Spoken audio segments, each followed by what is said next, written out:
ওয়ালাইকুম বন্ধুরা, দেখেন গ্রামে চলে আসলাম। এই যে আমার চাচাতো বোনদের গরুর গাড়ি, গরুর এখানে আছে। দেখেন ওই যে আরো মেলা বড় বাড়ি, কিন্তু গ্রামে।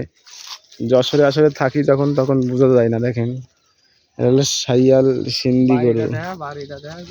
গ্রামে দেখেন, গ্রামের বাড়ি কিন্তু আসলে এরকমই হয়। ন্যাচারাল পরিবেশ, টিনের ঘর। দেখেছেন কত সুন্দর। এটা হলো আইরে গরু, সাইয়াল সিন্ধি। বাবা এটা নিজেদের বাছুর ইতে আছে নাকি? ওই নিজেদের ইসের থেকে বকনার থেকে কিনছো তো? ভালো গরু কিনছো। কত বললো এটা?